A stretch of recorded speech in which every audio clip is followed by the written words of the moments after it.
Eu tava lendo esses dias, segunda Samuel, agora eu não lembro o capítulo, porque eu não tenho essa mente que você tem pra gravar. É que eu tava lendo esses dias. Acho que é lá pelo capítulo 6, quando Davi, ele despreza Absalão, Absalão fica isolado 4 anos, aí Joabe quer trazer Absalão de volta, ele arruma uma mulher. Essa mulher se disfarça lá, ela conta uma historinha pra Davi, pra enganar Davi.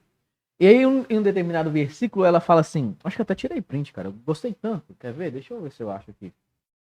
Ela fala, ela é usada por Deus demais para falar isso aqui. Ela fala o seguinte, no capítulo eu não sei, o versículo é o 14. Como a água espalhada no solo não pode ser recolhida, assim todos nós morreremos um dia. Isso é fato, né? Aí ela fala assim, ó, Deus, porém, não tira a vida. Ao contrário, ele cria meios para que o bandido não permaneça afastado dele. Aí você vê Jesus. Você vê Jesus por quê? Porque o contexto daqui é um pai que perdoa o filho que havia pecado contra ele e traz o filho de volta para sua casa. Entendeu? Isso. Através de um sacrifício, através de. Aí você fica assim, nossa, como é que tudo tão conectado, isso. As pessoas não acreditam. Às vezes dá vontade de abrir o crânio, assim, só enfiar uma Bíblia lá dentro. Mas vai lá. Pela revelação do Espírito Santo. Aqui dentro do conceito da arqueologia, no número 85, verso 11, nós dizemos o seguinte: que a verdade brotará da terra e a justiça olhará do céu. A arqueologia bíblica, ela confirma detalhes bíblicos. Olha, a arqueologia ela não nos evidencia a fé, mas ela vai confirmar esses detalhes científicos. E como cidades, reis, placas culturais, túmulo de Jesus, túmulo do rei Ezequias, moeda do período do rei Ezequias, cidade de Nínive, tudo isso já foi comprovado pela arqueologia. Estou falando de estudo secular, tá? Não pessoas que estão ligadas à fé. A Universidade de Jerusalém, ela apresenta um notável material acerca de sítios arqueológicos ali que foram explorados, que confirmam detalhes bíblicos. E a maior de todas as descobertas de todos os tempos estão os pergaminhos do Mar Morto. Esse é muito tremendo, porque ele vai... o registro que eu pesquisei, que eu entrei, o livro que eu li, o livro que eu me aprofundei, ele diz o seguinte: em um período de verão, um pastor beduíno árabe, ele sai pelas campinas, ele estava acampado entre Belém e o Mar Morto, e ele sai pelas campinas em busca de uma cabra desgarrada. E havia naquela região por cerca de quase 300 cavernas, naquele penhasco. E ele lança uma pedra em uma daquelas cavernas. E ele escuta uma espécie como se fosse de cacos quebrando. E quando ele entrou para averiguar, o que havia lá? Um rico conteúdo bíblico. 12 pergaminhos de rolos e papiros escritos. E lá estava o registro, sabe de quem? Do profeta Isaías. Se quando vamos comparar o nível de assertividade... Tá, isso foi quando? Em 1947. Tem pouco tempo, então. Pouco tempo. Assim, em relação a achados arqueológicos, né? Sim. É razoavelmente próximo de nós. Sim, fato. Inclusive, depois os arqueólogos voltaram lá e começaram a achar mais vestígios, mais espécies.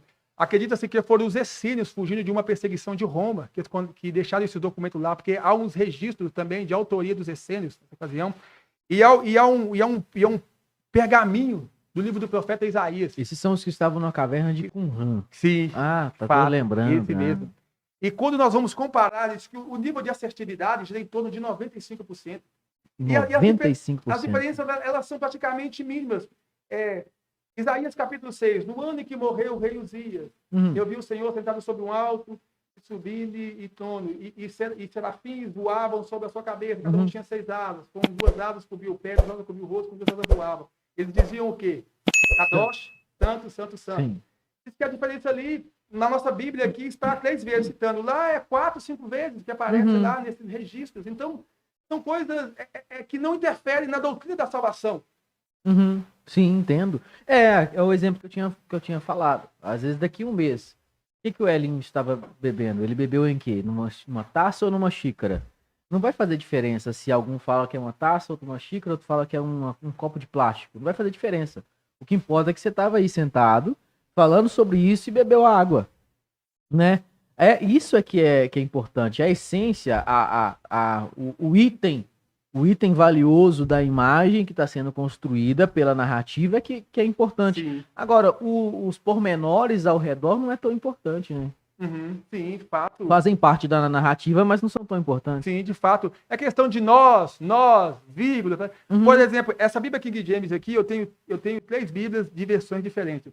Quando você vai aparelhar ela, quando nós vamos ali contrastar ela com a Bíblia Revista Almeida Corrigida, que vem da João Ferreira de Almeida, vou pegar com ele aqui.